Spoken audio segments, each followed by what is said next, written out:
ఈనాటి special cricket ఎక్స్ప్లెయినర్కి స్వాగతం. ఎలాంటి ఆలస్యం లేకుండా నేరుగా అసలు మ్యాటర్లోకి వెళ్ళిపోదాం. ఐపీఎల్ 2026 సీజన్ మొత్తానికే ఒక హైలైట్ డ్రామా. విరాట్ కోహ్లీకి, ట్రావిస్ హెడ్కి మధ్య జరిగిన ఆ విధ్వంసకరమైన వైరం గురించి ఇప్పుడు మనం డీకోడ్ చేద్దాం.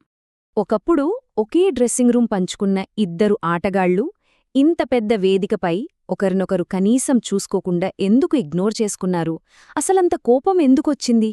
డైరెక్ట్గా ఆ మ్యాచ్ ముగిసిన తర్వాత జరిగిన ఉత్కంఠభరితమైన క్లైమాక్స్కి వెళ్ళిపోదాం. ఇదిగో ఇక్కడే అసలు బాంబు పేలింది. మే 22వ తేదీ సన్ రైజర్స్ హైదరాబాద్ చేతిలో ఆర్సీబీ ఓడిపోయిన తర్వాత ఆటగాళ్లు షేక్ హ్యాండ్ ఇచ్చుకునే time. Sunrisers captain Pat కమిన్స్కు కోహ్లీ మామూలుగానే షేక్ హ్యాండ్ ఇచ్చాడు. కానీ ట్రావిస్ హెడ్ తన చెయ్యి చాచినప్పుడు కోహ్లీ కనీసం అటువైపు చూడకుండా పూర్తిగా విస్మరించి ముందుకు వెళ్ళిపోయాడు. ఒక న్యూట్రల్ ఫ్యాన్గా చూస్తే ఇది యావత్ క్రికెట్ ప్రపంచాన్ని షాక్కి గురిచేసిన మూమెంట్. బట్ అసలు పరిస్థితి ఇక్కడిదాకా ఎలా వచ్చింది? దీని వెనకున్న అస్సలు ట్విస్ట్ ఏంటంటే, సరిగ్గా 9 ఏళ్ల వెనక్కి వెళ్తే ఇప్పుడు బద్ధశత్రువులుగా మారిన వీళ్ళిద్దరూ ఒకప్పుడు ఆర్సీబీలో టీమ్మేట్స్. అవును, 2016లో కోహ్లీ 12.5 కోట్ల వేతనంతో కెప్టెన్గా ఉన్నప్పుడు యువ ఆటగాడైన ట్రావిస్ హెడ్ కేవలం 50 లక్షలకు అదే ఆర్సీబీ టీంలో ఒక ఓవర్సీస్ ప్లేయర్గా తన ఐపీఎల్ ప్రయాణాన్ని స్టార్ట్ చేశాడు. మరింత ఆశ్చర్యకరమైన విషయమేంటంటే, అప్పట్లో కోహ్లీని హెడ్ ఎంతగా ఆరాధించాడో ఈ మాటలు చూస్తే తెలుస్తుంది. మ్యాచ్ కోసం కోహ్లీ ప్రిపేర్ అయ్యే తీరుకు ఎవ్వరూ సాటిలేరని, తనలాంటి లెజెండ్స్ దగ్గర్నుంచి ఎంతో నేర్చుకోవాలని ట్రావిస్ హెడ్ అప్పట్లో ఓపెన్గానే చెప్పాడు. వీళ్ళ మధ్య అప్పట్లో అంత మంచి బాండింగ్ ఉండేది. కానీ టైం ఎలా మారుతుందో చూడండి. 2017లో ప్యాట్ కమిన్స్ వికెట్ తీయడానికి కోహ్లీ, హెడ్ కలిసి ప్లాన్స్ వేశారు. అదే ప్యాట్ కమిన్స్ ఇప్పుడు హెడ్కు కెప్టెన్. ఒకప్పుడు కలిసి వ్యూహాలు పన్నిన కోహ్లీ, హెడ్ 2026కొచ్చేసరికి బద్ధశత్రువులుగా మారిపోయారు. కనీసం షేక్ హ్యాండ్ ఇచ్చుకోకుండా మైదానంలో దూషించుకునే స్థాయికి వచ్చారు. సెక్షన్ 2 2026 ఉద్రిక్తతలకు కేంద్ర బిందువు. Sunrisers Hyderabad versus Royal Challengers Bengaluru పోరు. రైట్, ఇప్పుడు అసలు ఆ రోజు మ్యాచ్లో ఏం జరిగిందో బంతికి చూద్దాం. 255 ఇక్కడే అసలు ప్రెషర్ స్టార్ట్ అయ్యింది. సన్ రైజర్స్ హైదరాబాద్ ఏగల్లా 255 పరుగుల భారీ టార్గెట్ సెట్ చేసింది. అంత పెద్ద స్కోర్ను ఛేదించాల్సిన ఆర్సీబీ టీంపై ఎంత విపరీతమైన ఒత్తిడి ఉంటుందో మనం ఈజీగా ఊహించుకోవచ్చు.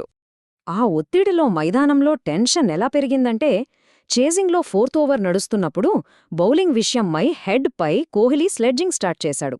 కట్ చేస్తే పవర్ ప్లేలోనే కోహ్లీ అవుట్.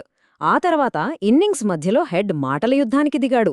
ఇక చివర్లో 19వ ఓవర్లో ఏకంగా బౌలింగొచ్చి వికెట్ తీశాడు హెడ్. ఈ సీక్వెన్స్ని కొంచెం డీటెయిల్డ్గా చూద్దాం. ఆ 4వ ఓవర్లో కోహ్లీ ఫుల్ అగ్రెసివ్ మోడ్లో ఉన్నాడు. హెడ్ను సన్ రైజర్స్ టీం జస్ట్ ఒక ఇంపాక్ట్ సబ్గా మాత్రమే వాడటాన్ని పాయింటౌట్ చేస్తూ కోహ్లీ ఎగతాళి చేశాడు. గ్రౌండ్ బయట దాక్కోవడం కాదు, దమ్ముంటే లోపలికొచ్చి బౌలింగ్ చేయి అంటూ హెడ్ వైపు చూస్తూ దూకుడుగా సైగల్ చేశాడు. కంప్లీట్గా హెడ్ మైండ్ గేమ్తో ఆడుకోవాలని కోహ్లీ ట్రై చేశాడు. కానీ క్రికెట్ కదా, సీన్ రివర్స్ అయింది. కోహ్లీ కేవలం 15 రన్స్కే అవుట్ అయిపోయాడు. ఇంకేముంది, హెడ్కి కరెక్ట్ ఛాన్స్ దొరికింది. మిత్రమా, నేను బౌలింగ్కు వచ్చేలోపే నువ్వు అవుట్ అయిపోయావేంటి అంటూ హెడ్ దిమ్మ తిరిగే కౌంటర్ ఇచ్చాడు.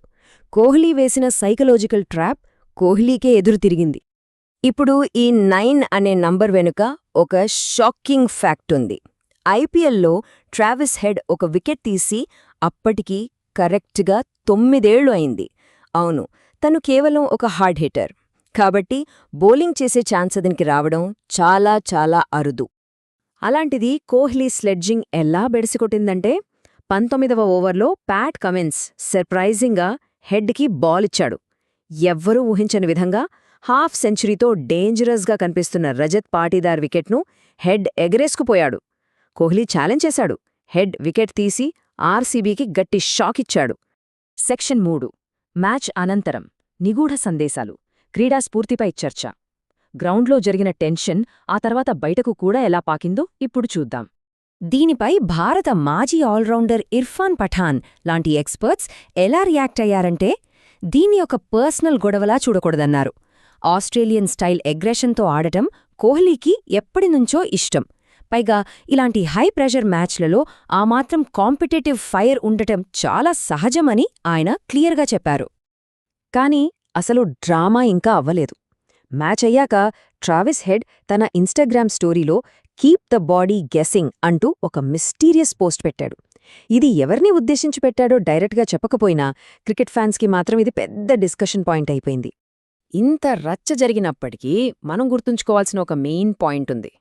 ఈ మ్యాచ్లో ఆర్సీబీ 55 రన్స్ తేడాతో ఓడిపోయినా సరే వాళ్ల నెట్ రన్ రేట్ బాగా ఉండటంతో పాయింట్స్ టేబుల్లో టాప్ ప్లేస్ని అంటే క్వాలిఫైయర్ 1 బర్త్ని సేఫ్గా అట్టిపెట్టుకున్నారు. సో టోర్నమెంట్లో వాళ్ల ప్రయాణం, ఈ వైరం బహుశా ఇంకా ముగియలేదనే చెప్పాలి. ఇక ఫైనల్గా ఇదంతా చూశాక మనకు వచ్చే ఒక పెద్ద డౌట్: అత్యున్నత స్థాయి క్రీడల్లో ఒక ప్యూర్ కాంపిటిటివ్ ఫైర్కి స్పోర్ట్స్మెన్షిప్ లిమిట్స్ క్రాస్ చేయడానికి మధ్య ఆ గీతను ఎక్కడ గీయాలి? ఈ సైకలాజికల్ వార్ఫేర్ గురించి మీరేమనుకుంటున్నారు? ఇదండి ఈనాటి విశ్లేషణ. మరో ఇంట్రెస్టింగ్ ఎపిసోడ్తో మళ్ళీ కలుద్దాం.